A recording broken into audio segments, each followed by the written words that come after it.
The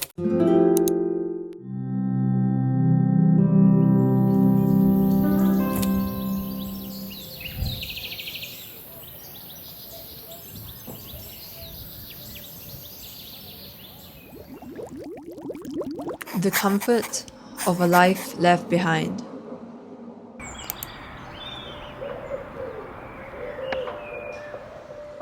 I'm not a person who likes to look back on places or experiences that have passed. My mind overflows with too many new ideas all the time to hold on to the past.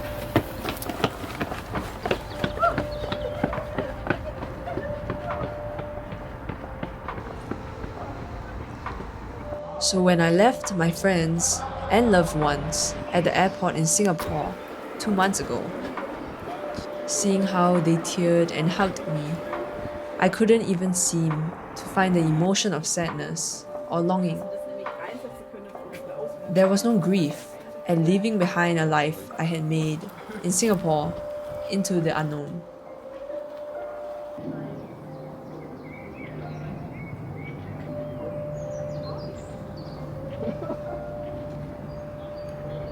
But this last weekend, as I found myself smiling at my mom's narration of a random fish shop, or the sights of my best friends squabbling over call,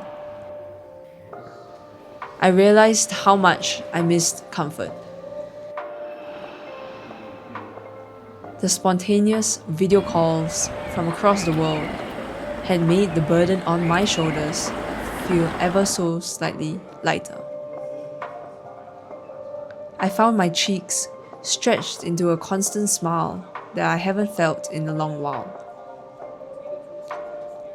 I felt myself craving to hear about their daily lives, even if it was just the smallest thing,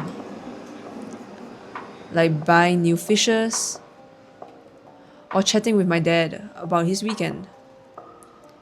I missed the feeling of having people so invested in my life that they actually care about how I'm doing.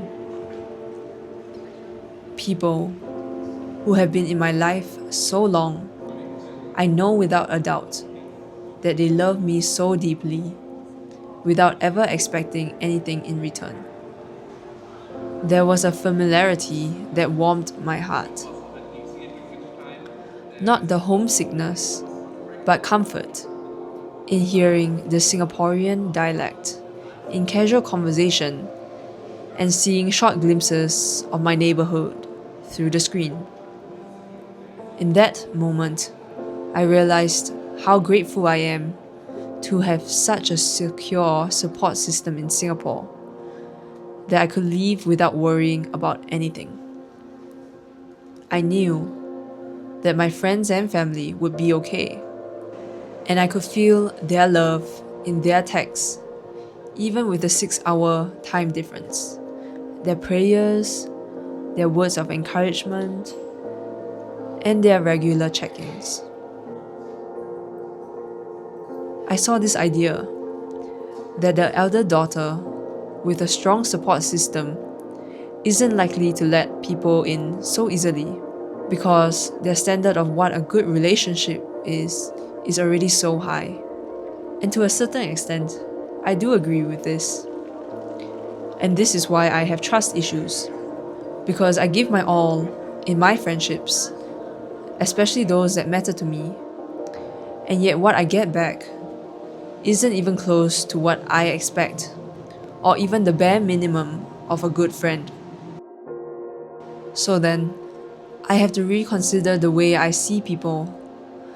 But if I want to lower my expectations of them, that means I also increase the distance I place between us as friends.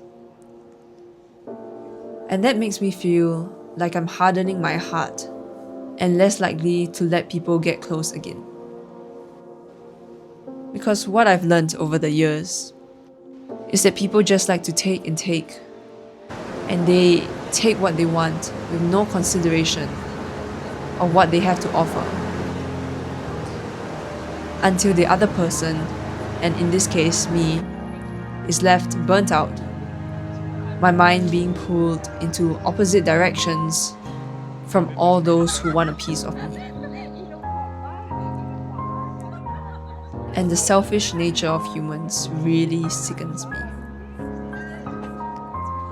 And again, I am faced with situations where I have to see the true nature of people around me and the rancid smell of being self-serving. And it's just so disappointing. And it hurts, of course. But more than anything, I won't change my personality because that's what I believe in. And yeah, it means I'm more prone to getting hurt by others, but I just gotta keep healing and moving forward.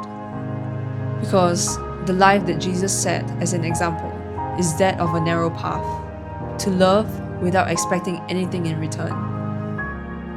The foundation of my giving nature is in my faith, because that will never fail me, like people do. And as I continue to feel ever so deeply with this sensitive heart given to me to love others, I will choose to continue refilling my cup from the endless cup of them all. The God who chooses me even before I chose myself or Him. And that's enough for me. So, God bless and take care, everyone.